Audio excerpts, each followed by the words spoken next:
তমলুকে যাওয়ার আগে কপ্টারে আয়কর তল্লাশি, বিজেপি ও নির্বাচন কমিশনকে আক্রমণ অভিষেকের। এই মুহূর্তে সবচেয়ে বিরাটবড় খবর, তৃণমূল সর্বভারতীয় সাধারণ সম্পাদক অভিষেক বন্দ্যোপাধ্যায় হেলিকপ্টারে আয়কর হানা। এদিন এই তথ্য অভিষেক দেন নিজের এক্স হ্যান্ডেলে। তবে সোমবার তমলুকে কর্মী সভার যে যোগ দিতে অভিষেক বন্দ্যোপাধ্যায় কলকাতা থেকে হলদিয়া যাবেন হেলিকপ্টারে। তার আগে কিন্তু রবিবার এবং গতকাল চলছিল ট্রায়াল রান, এবং সেই সময় কিন্তু আয়কর হানা চলে বলে অভিযোগ। এবার আয়কর হানার সময় অভিষেক বন্দ্যোপাধ্যায় নিরাপত্তার রক্ষীদের কিন্তু সঙ্গে বচসা হয় বলে জানা গিয়েছে। নিরাপত্তা রক্ষীদের আটকে রেখে কপ্টারে কিন্তু তল্লাশি চালানো হয়। এক্স চ্যানেলে অভিষেক দাবি করেছেন যে এই তল্লাশিতে কিছুই পাওয়া যায়নি।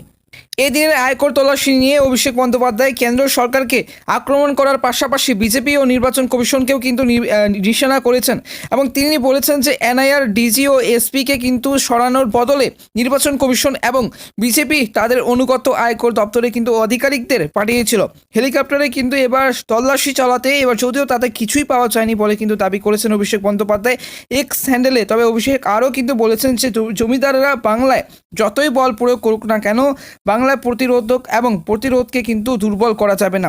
তবে অভিষেক বন্দ্যোপাধ্যায় এই যে করা বক্তব্য, তবে তৃণমূল সূত্রে দাবি করা হয়েছে যে আয়কর তল্লাশির সময় যে হেলিকপ্টারে অভিষেক বন্দ্যোপাধ্যায়ের নিরাপত্তা রক্ষীদের ঢুকতে বাধা দেওয়া হয়, কপ্টারে কিন্তু ভিতরে থাকা প্রতিটি ব্যাগ পরীক্ষা করেন আয়কর আধিকারিকরা।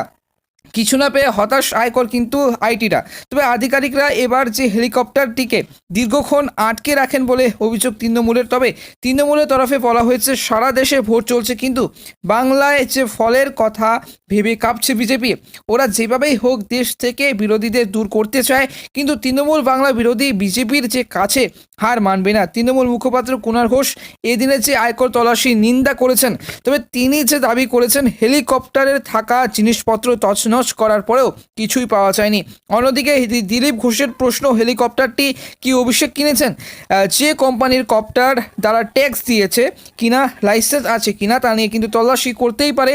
বেহালা ফ্লাইং ক্লাবে থাকা অভিষেক বন্দ্যোপাধ্যায় হেলিকপ্টারে আয়কর দপ্তরে কিন্তু তল্লাশি পরে সেখানে কিন্তু যান কলকাতা পুলিশ এবং নির্বাচন কমিশনের আধিকারিকরা। প্রসঙ্গত কিন্তু মুখ্য নির্বাচন কমিশনার রাজীব কুমার আগে কিন্তু বলেছেন এবার ভোটের নজরদারিতে ইডিও কিন্তু একাধিক কেন্দ্র এজেন্সিকে নিয়ে পোর্টাল তৈরি করা হবে। বিভিন্ন রাজ্যের যে হেলিপ্যাড ও বিমানবন্দরগুলিতে কিন্তু কড়া নজরদারি করা হবে কিন্তু এবার নির্বাচন কমিশনের তরফে।